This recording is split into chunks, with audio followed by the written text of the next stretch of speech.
Happy Wednesday po sa ating lahat. Ako si Benison Estareja.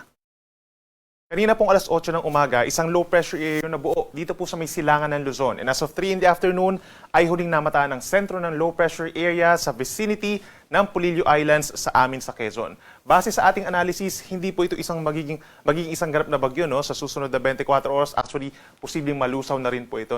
Subalit asahan pa rin overnight ang mga pag-ulan sa malaking bahagi ng Luzon, dulot itong low pressure area at mga thunderstorms naman in other parts of our country dahil naman sa easterlies o yung hangin po galing sa may Pacific Ocean. Dahil dun sa low pressure area, mataas ang tsansa ng ulan sa may Cagayan Valley, maging dito rin po sa may Central Luzon, Metro Manila, Calabarzon, hanggang dito sa may Bicol Region and Mimaropa. Simula ngayong hapon hanggang bukas ng madaling araw, mataas ang tsansa ng mga light to moderate rains and mga thunderstorms habang ang natitirang bahagi pa ng ating bansa, bahagyang maulap hanggang maulap ang kalangitan at meron din po mga thunderstorms na usually nagtatagal lamang ng 1 hanggang 2 oras. Samantala, base sa pinakauling tropical cyclone threat potential forecast ng Pag-asa, meron tayong posibleng dalawang mabuong low pressure area po dito sa may silangan ng ating bansa sa labas ng Philippine Area of Responsibility. Yung una, posibleng pumasok po pagsapit po ng Friday. From Friday to Sunday, tatawarin po ang Philippine Sea sa may silangan po ng Visayas and Mindanao at mag-a-approach po dito sa may Eastern Visayas simula po Sunday, and then Sunday to Tuesday ay posibleng tawirin po nito ang malaking bahagi ng Southern Luzon and Visayas. Mag-emerge po pagsapit ng Martes dito sa West Philippine Sea. So ibig sabihin, malaking bahagi ng ating bansa magkakaroon ng mga pag-ulan dulot nitong low pressure area. Samantala, meron pang isang posibleng mabuo na low pressure area malayo sa ating kalupaan dito sa ginabahagi po ng Pacific Ocean sa may silangan po ng Visayas at hindi pa naman inaasahang papasok o makakaapekto anytime sa ating bansa. Patuloy po na magantabay dahil posible pang mabago yung senaryo natin regarding dito sa mga binabantay natin ng mga sama ng panahon. Meron po itong katamtaman po na chance or medium chance sa pagpasok ng ating area of responsibility, itong pinakaunang low pressure area na maging isang ganap na tropical depression or mahinang bagyo na hindi rin natin inaalis yung chance po na papangalanan natin na bagyong Mirasol. Para naman po sa araw ng Huwebes, September 11, asahan pa rin sa ilang lugar dito sa Luzon ang maulap na kalangitan at sasamahan pa rin ng kalat-kalat na ulan and mga thunderstorms. Bunsod po yan ng low pressure area na posibleng nga mag-dissipate and eventually magiging easterlies na lamang po yung cause ng mga pag-ulan. Kabilang na dyan ang Aurora, ilang bahagi pa ng Cagayan Valley, maging dito rin po sa may Isabela and Quirino, hanggang dito sa Nueva Ecija, Bulacan, Pampanga, pababa ng Metro Manila, asahan yung makulimlim na panahon, umaga pa lamang, malaking bahagi ng Calabarzon, Bicol Region at mga probinsya ng Mindoro, Marinduque at Romblon. So make sure po na meron dalang payong kung lalabas ng bahay bukas. Ang natitirang bahagi ng Northern and Central Luzon, asahan pa rin bahagyang maulap at minsan maulap ang kalangitan at sasamahan pa rin yan ng mga saglitang ulan at mga thunderstorms lalo na sa dakong hapon hanggang sa gabi.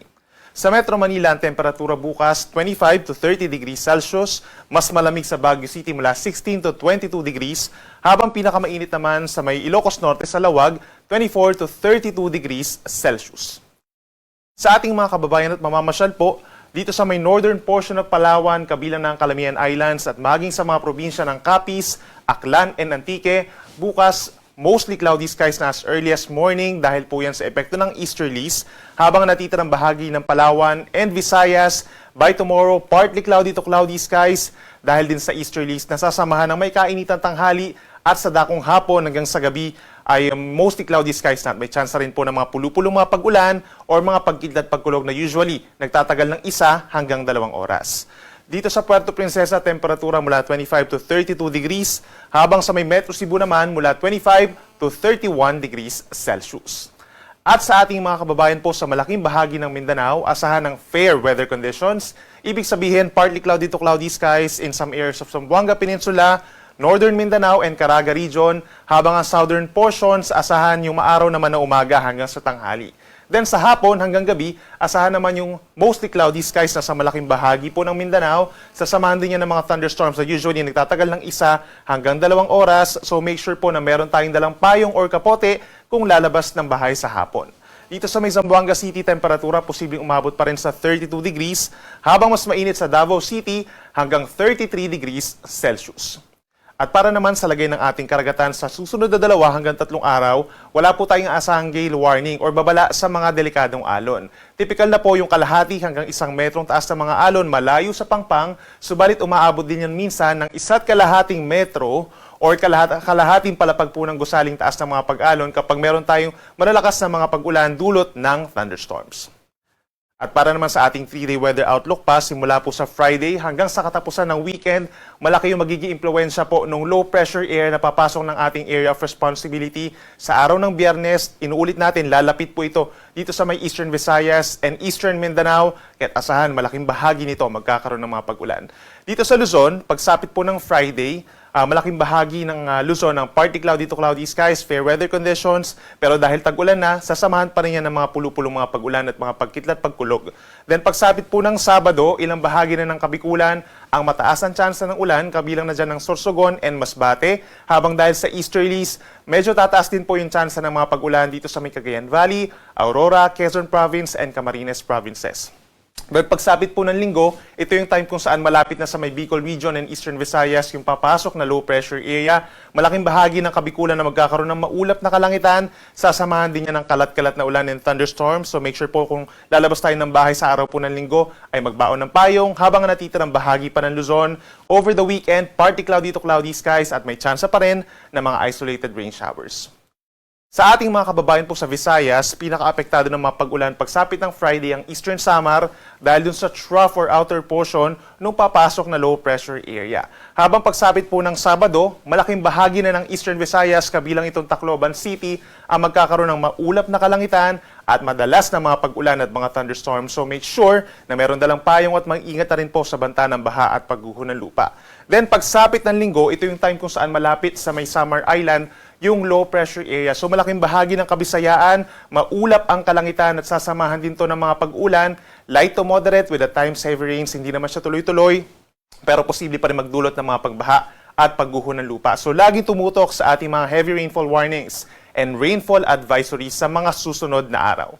Habang sa ating mga kababayan po sa Mindanao, halos katulad din na weather condition as Visayas, pagsapit ng Friday, ilang bahagi na ng easternmost Mindanao, kabilang ng Surigao Provinces, Dinagat Islands, and Davao Oriental, magiging maulap na ang kalangitan at madalas sa mga pag-ulan dulot ng trough ng low pressure area. Pagsapit ng Sabado, malaking bahagi na ng Caraga and Davao region na magiging maulap at sasamahan din ng mas madalas na mga pag-ulan at mga thunderstorms. The rest of Mindanao, pagsapit ng Friday and Saturday, partly cloudy to cloudy skies at may tsansa pa rin ng mga pulupulong pag-ulan. Then kagaya sa Visayas, pagsapit ng Linggo, malaking bahagi na po ng Mindanao ang magkakaroon ng mga pag-ulan dulot ng low pressure area na malapit na nga dito sa may Samar Island. Possible yung mga light to moderate with at times heavy rains pa rin at mga thunderstorms. Mag-ingat sa banta ng baha at landslides at laging makipag-coordinate sa inyong mga local government units kung kinakailangan po ng evacuation or rescue. Ang ating sunset mamaya ay 6:01 ng gabi at ang sunrise bukas 5:45 ng umaga.